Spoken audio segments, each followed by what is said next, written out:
Pasó la reforma a la salud y quiero contarles que el Centro Democrático hizo todo lo posible para que ese proyecto no pasara. Muchos no entienden cómo funciona el quórum.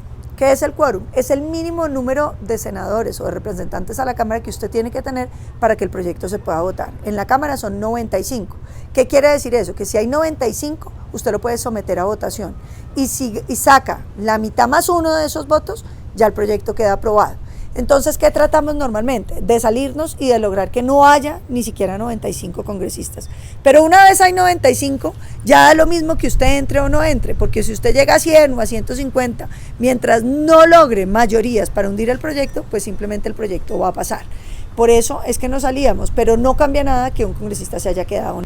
Otra reflexión sobre la salud. Miren, lo más grave de todo es que hoy el aseguramiento lo tiene las EPS. ¿Qué significa eso? Que se les entrega una plata y ellos tienen que hacer toda la gimnasia necesaria para que la plata que hay alcance para cubrir las necesidades de salud de sus afiliados. ¿Qué va a pasar? Hoy toda la responsabilidad cae en el Estado. Podemos terminar con un sistema muy parecido al del SOAT, donde la gente va, se hace atender, los hospitales mandan facturas a veces muy caras, hay carteles, hay de todo, ¿y qué termina pasando?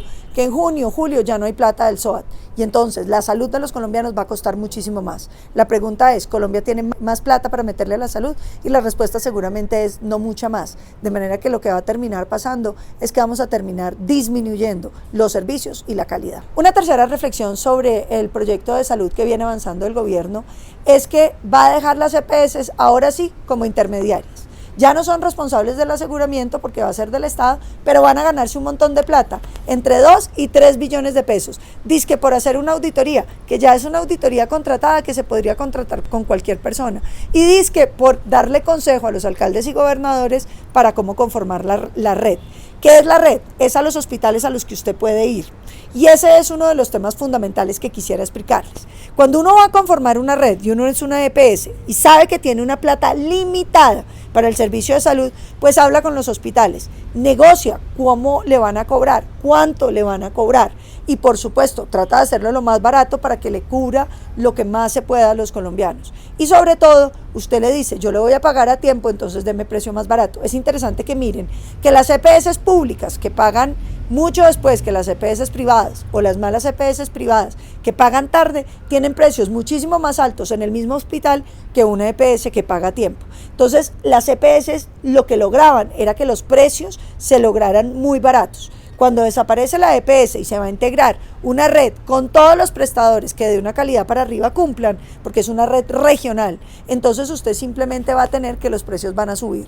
Vamos a terminar con una salud muchísimo más costosa.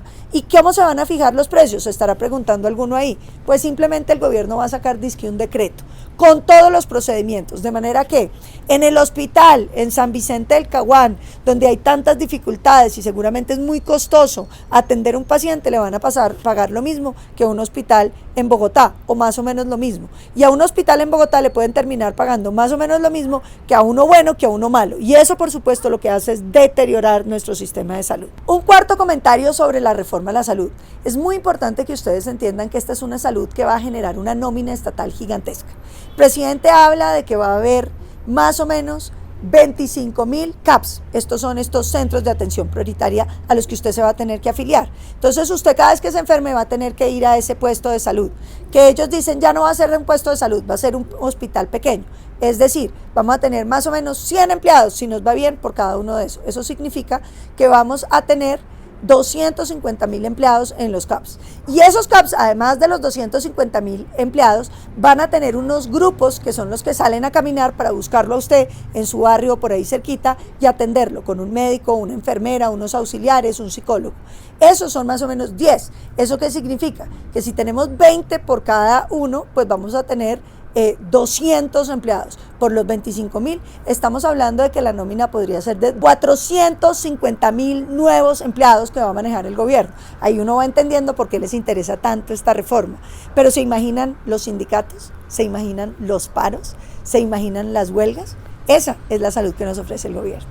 Otro comentario sobre el sistema de salud y la reforma que acaba de aprobar el gobierno. ¿Qué queda por hacer? Me preguntan muchos.